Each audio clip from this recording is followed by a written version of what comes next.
Before I begin my questions, last month a devastating tornado tore through Gaylord, Michigan, tragically resulting in the loss of 2 lives. 44 others were injured among the residents.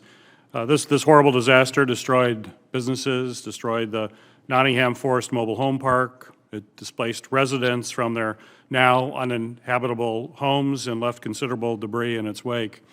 The survivors, especially many of the senior citizens and low-income individuals that reside in the area, are still trying to rebuild their lives. Governor Whitmer sent a request for a major disaster declaration on June 8th. Senator Stabenow, Representative Bergman, and I sent a letter to President Biden on the same day asking him to quickly approve the declaration. And I know that this request is still being reviewed, but I hope that if approved, FEMA will move swiftly to provide assistance to these disaster survivors. Yes, Chairman. We are in receipt of that request from the governor, and we are reviewing it currently. We should have an answer soon. Great. Well, thank you. FEMA's new pre-disaster mitigation program, the Building Resilient Infrastructure and Communities Program, commonly referred to as BRIC, is funding more hazardous mitigation projects than ever before. This money has the potential to be transformative in improving the resilience of our nation. However, I'm deeply concerned about the problems that have plagued BRIC over the past year and a half, including IT mishaps with the agency's grants management system, FEMA Go, application complexity, and long delays obligating funds to projects, including planning grants. For example, Ann Arbor, Michigan was supposed to be awarded a BRIC grant to help the city update its hazard mitigation plan, and it took FEMA a year and a half to approve this simple planning project, and the city can no longer accept the grant because they couldn't wait any longer to update their plan that had already started. So my question for you administrators, how do you plan to address problems surrounding BRIC? Because certainly we need to reduce the program's complexity, and we need to get money awarded in a timely fashion for these communities. Tell me what your plan is, please. Yes, Chairman, first I would just like to thank Congress for their commitment to the BRIC program. It is an incredible tool for us to increase the resiliency for our communities across the nation.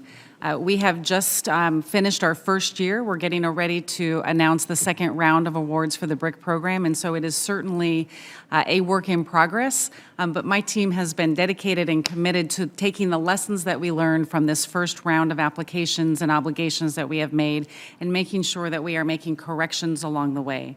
I do not have the specifics on the Ann Arbor specifics that you talked about, but the hazard mitigation plan, what I would say, is such an incredible part of a community's ability to understand what their risks are and plan for how they're going to become a more resilient community.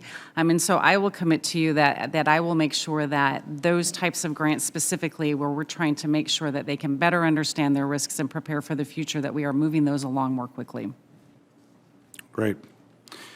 Last year, the STORM Act, a bill that I authored, was signed into law and received initial funding in the bipartisan infrastructure law.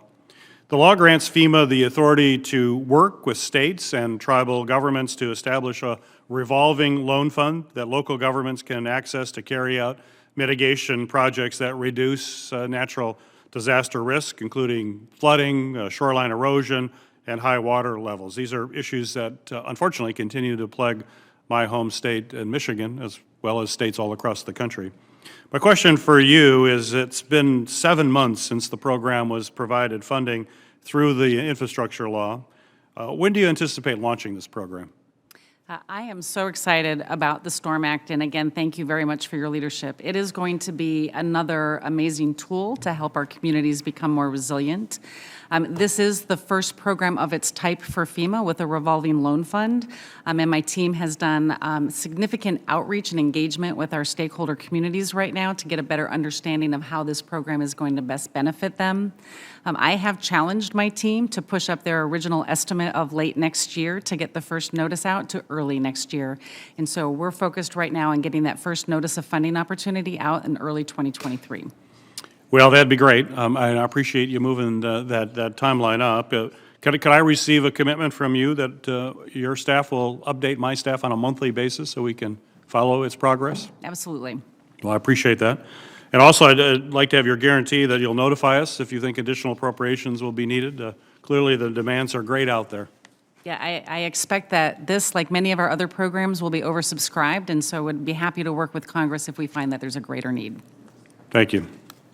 After a disaster, there are multiple types of federal assistance that may be available to disaster survivors, and this includes FEMA's Individual Assistance Program, the Small Business Administration's Disaster Loan Program, and the Department of Housing and Urban Development's Community Development Block Grant Disaster Recovery Program. Each of these programs currently has its own separate application. And the burden of these multiple applications, often asking repetitive and duplicative questions, can overwhelm survivors, causing many to just simply give up on trying to access desperately needed assistance. That's why I've been working on a bill to require FEMA, SBA, and HUD to create a universal disaster application, one application that a disaster survivor can fill out to apply for all disaster response programs, no matter what agency they may be seeking help from. So, Administrator Criswell, could you discuss how simplifying the application process with a universal application would help disaster survivors and improve equitable disaster recovery? Yes, Chairman. I believe that the complexity that individuals have to go through as they're suffering the worst day that probably in their lives just adds to their frustration. And anything that we can do as a federal family to simplify that process, I think, will be a real benefit to the communities. We have already started to have conversations and work with SBA and HUD on how we can use a universal application. We do have some privacy concerns that we have to work through, but we are all focused on working together to make this a reality. I just want to get clarifications from the Administrator when it comes to providing relief to underserved communities, which was legislation that we did pass out of committee here with looking at equity. But it's about understanding, and the evidence is fairly clear. In fact, there was just an article in Politico that just came out here, I think within the last week, that talked about how when a disaster does strike, it impacts all communities, but those communities that are underserved get particularly impacted because they tend not to get the resources commensurate with the damage. In fact, this story and others show that wealthier communities tend to get more money from FEMA than poorer communities in rural areas in your state. They may not have the resources to have grant writers and do all of the work that they need that a wealthy community is able to get. And we want to make sure that every community has equal access to those FEMA resources in an equitable way, not based on income. And now, is that right? Is that an accurate reflection of how you look at this thing? Is that, there are certain communities for a variety of reasons, oftentimes economic is what's really driving it. Poorer communities, unfortunately, do not get the same resources as wealthy communities, even though they've suffered the same damage. I am familiar, Chairman, with the political article that you're mentioning, and the types of inequities that it addresses are unfortunately a reality right now. What we see when we're trying to get to a benefit-cost ratio or a benefit-cost assessment, that lower cost homes have less ability to get the same amount of resources than something that is a higher cost home. So we are going to continue to work on how we can either adjust our policies or if we need support from Congress to make changes in how we approach this type of determination. I will say, though, one thing that we were able to do on our own is for our individual assistance program, just for the direct housing program, a number of individuals often need another place to stay, and we'll activate our direct housing program. Many of you will understand it as our RV or our mobile home program. And we used to have a set threshold of $17,000 worth of damage, which disproportionately impacted people with lower value homes. And so we changed that, and we changed that to a price per square foot. And as a result, during Hurricane Ida, we had over 2,700 families that were able to qualify for our program going forward. It's these types of understanding of our policies and how they're unintentionally having a negative impact on communities that I am going to continue to work on and see where we can make our own internal policy changes or where we need to make legislative or rulemaking changes.